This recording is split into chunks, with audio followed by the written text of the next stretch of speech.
Hi everyone, welcome to WFDA. ഇന്ന് നമ്മൾ seam ഫിനിഷിനെ കുറിച്ചാണ് പറയാൻ പോകുന്നത്. സീം ഫിനിഷ് എന്ന് പറയുന്നത് ഗാർമെൻറ്റ് ആൻഡ് ആക്സസറി കൺസ്ട്രക്ഷനിൽ വളരെ ഇമ്പോർട്ടൻ്റ് ആയിട്ടുള്ളൊരു ഭാഗമാണ്. നമ്മൾ ഗാർമെൻറ്റ് ക്രിയേറ്റ് ചെയ്യുന്ന സമയത്ത് അതിൻ്റെ റോ എഡ്ജസ്, അതായത് ഇതുപോലെയുള്ള സീം എലവൻസ് ആയി നമ്മൾ കൊടുത്തിട്ട് വരുന്ന ഈ ഭാഗത്ത് നൂല് വലിയുന്നത് ഒക്കെ പ്രിവെൻറ്റ് ചെയ്യാൻ വേണ്ടിയിട്ട് യൂസ് ചെയ്യുന്ന ഒരു മെത്തേഡാണ് സീം ഫിനിഷ് മെത്തേഡ്. ഇത് നമ്മുടെ ഗാർമെൻറ്റിൻ്റെ ലോഞ്ചിവിറ്റി, ലോങ് ലാസ്റ്റ് ആയിട്ട് നിൽക്കാനും ഒരു പ്രൊഫഷണൽ ലുക്ക് കൊടുക്കാനും നീറ്റായിട്ടും പെർഫെക്റ്റ് ആയിട്ടും നിൽക്കാനും സഹായിക്കുന്നു. ഇവിടെ different types of seam finish method ഉണ്ട്. അതിലൊന്നാണ് ഈ പിങ്കഡ് സീം.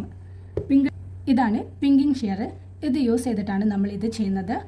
ഒരു പ്രൊഫഷണൽ ലുക്ക് കിട്ടാൻ നമ്മൾ ഇത് തന്നെ യൂസ് ചെയ്ത് ചെയ്യാം. അല്ലാത്ത പക്ഷം നമുക്ക് നോർമൽ സീസറിനെ കൊണ്ട് ഇങ്ങനെ സിഗ്സാഗായി കട്ട് ചെയ്തും ഇത് ചെയ്യാവുന്നതാണ്. ഇതാണ് ബൗണ്ട് സീം. ഇത് നമ്മൾ സീമിൻ്റെ ഭാഗം ഇങ്ങനെ കവർ ചെയ്ത് സ്റ്റിച്ച് ചെയ്യുന്നതാണ്. ഇത് നമ്മൾ കോട്ട്, ജാക്കറ്റ് അതിൻ്റെ ഒക്കെ സീം ഫിനിഷിന് യൂസ് ചെയ്യുന്നത് ഈ മെത്തേഡാണ്. ഇതാണ് ലാപ്പിഡ് സീം.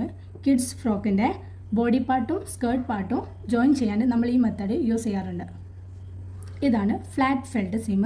നമ്മൾ സാധാരണ യൂസ് ചെയ്യുന്ന ജീൻസ്, ജഗിൻസ് അതിൻ്റെ ഒക്കെ സീം ഫിനിഷ് മെത്തേഡ് ഇതാണ് ഫ്രഞ്ച് സീം.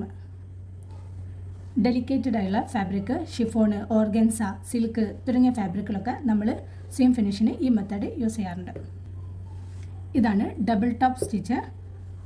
ഈ ഡബിൾ ടോപ്പ് സ്റ്റിച്ചർ സീമാണ് നമ്മൾ ലെതർ, കോസെറ്റ് അങ്ങനത്തെ ഫാബ്രിക്കിലൊക്കെ പ്ലെയിൻ സ്റ്റിച്ചിനെ സ്ട്രെങ്തൻ ചെയ്യാൻ വേണ്ടി യൂസ് ചെയ്യുന്ന മെത്തേഡാണിത്. ഒരു വെൽ ഫിനിഷ്ഡ് സീം ഉള്ള ഒരു ഫാബ്രിക്, അങ്ങനെയുള്ള ഒരു ഗാർമെൻറ്റ് വളരെ പ്രൊഫഷണലായിട്ട് കാണപ്പെടും. Okay, thank you.